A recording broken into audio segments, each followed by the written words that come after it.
यार दोस्तों, हम फिर से लेकर आ चुके हैं आप लोगों के लिए शाम की सभी ताज़ा और बड़ी खबरें। फटाफट अंदाज में एक एक कर बताएंगे आपको आज देश और दुनिया से क्या बड़ी खबरें निकल कर सामने आ रही हैं। लेकिन उससे पहले दोस्तों एक नज़र डालेंगे सुर्खियों पर। प्रधानमंत्री नरेंद्र मोदी के ऊपर गरजे राहुल गांधी। बोले मैं देश के लोगों से मिला, उनका दर्द जानकर लगा कि देश में काफ़ी मुश्किलें हैं, परेशानियां हैं, लेकिन सरकार के पास उसका कोई हल नहीं है। वहीं पर अगली बड़ी खबर में हम आपको बताएंगे दोस्तों, असदुद्दीन ओवैसी का आरएसएस के ऊपर बड़ा हमला। बोले मोहन भागवत और आरएसएस वालों सुन लो, तुमने देश की आजादी के लिए कुछ नहीं किया, जो मौलाना आजाद ने किया तुम वो कभी नहीं कर सकते।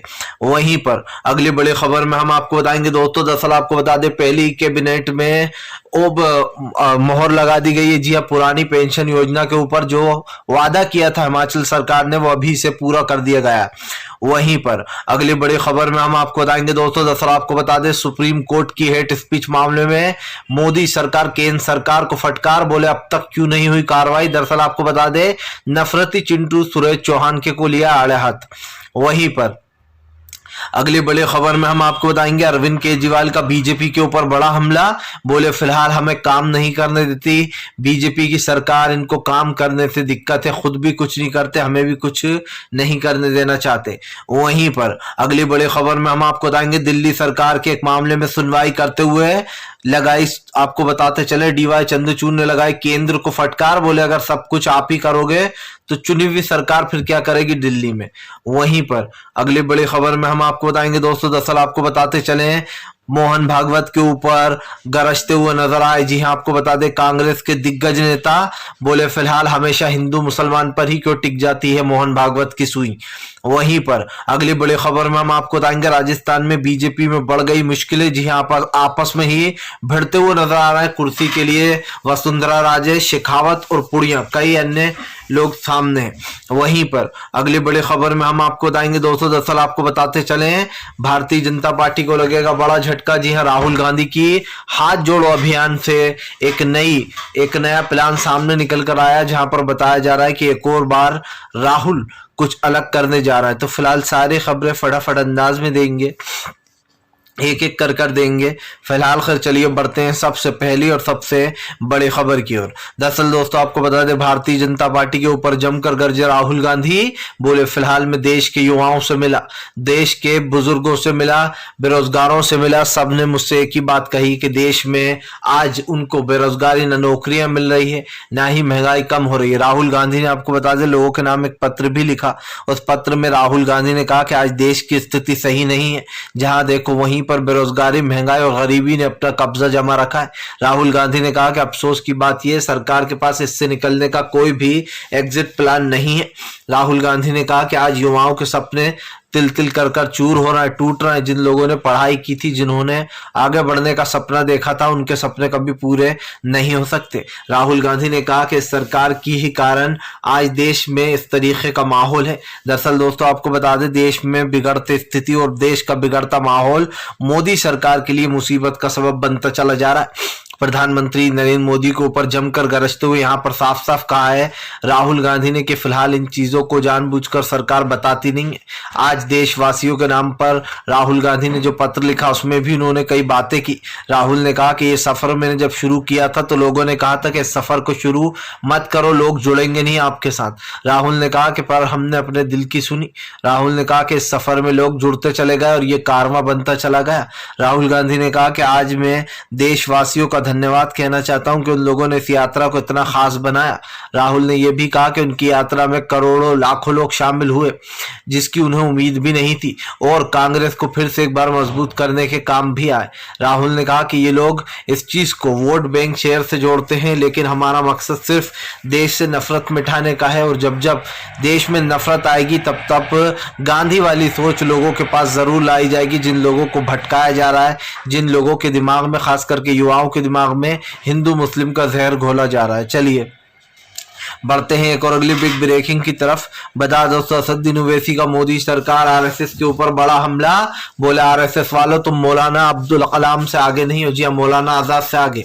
दरअसल आपको बताते चले दोस्तों, असदुद्दीन ओवैसी ने बीजेपी और आरएसएस के ऊपर बड़ा हमला बोल दिया।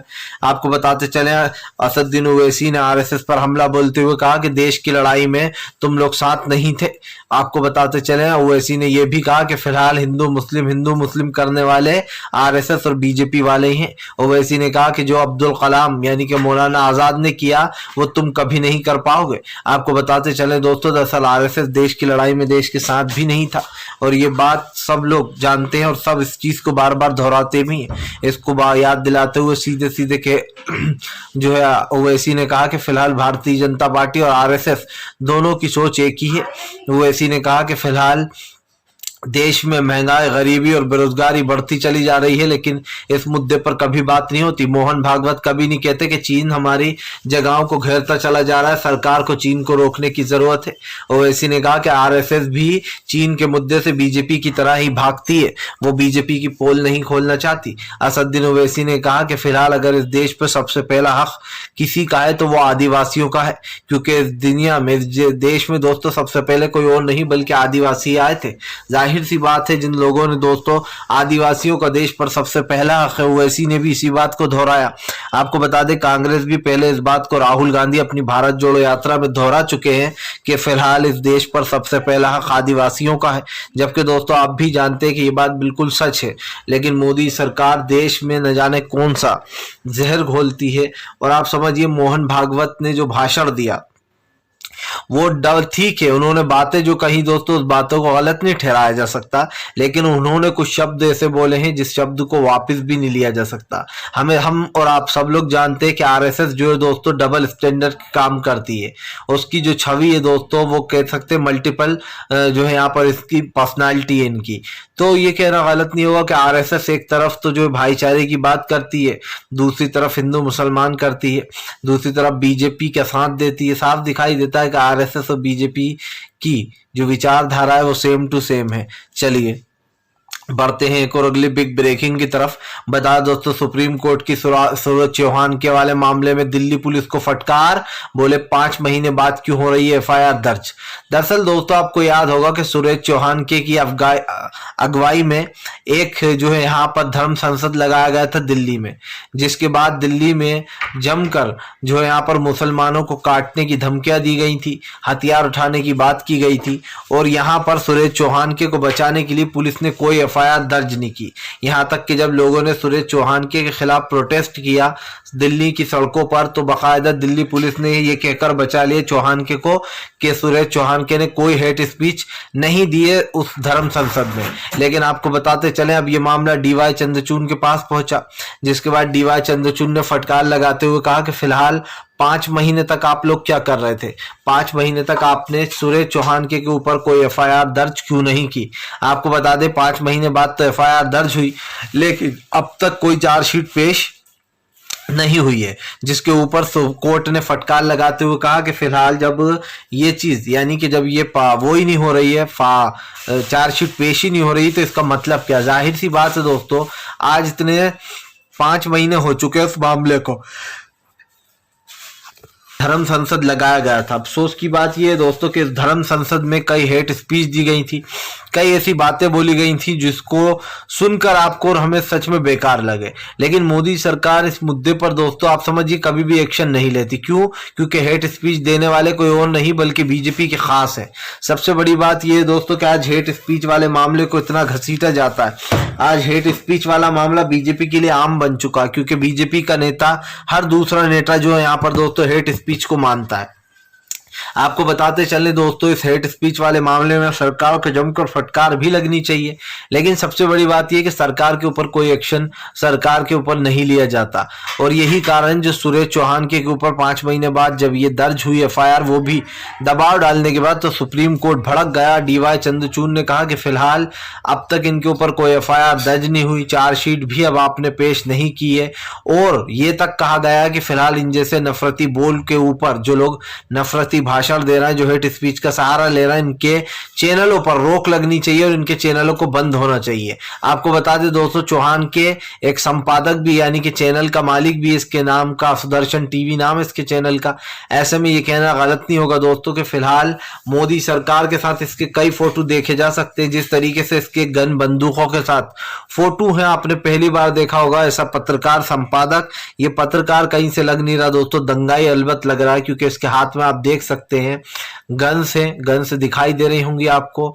और इसी तरीके के ये काम करता रहता है चौहान के आज नए नए। चलिए बढ़ते हैं एक और अगली बिग ब्रेकिंग की तरफ। बता दोस्तों, अगली जो बड़ी खबर निकल कर आ रही है आपको बताते चले दोस्तों, एलजी और सुप्रीम कोर्ट ने लगाई एलजी और मोदी सरकार केंद्र सरकार को फटकार।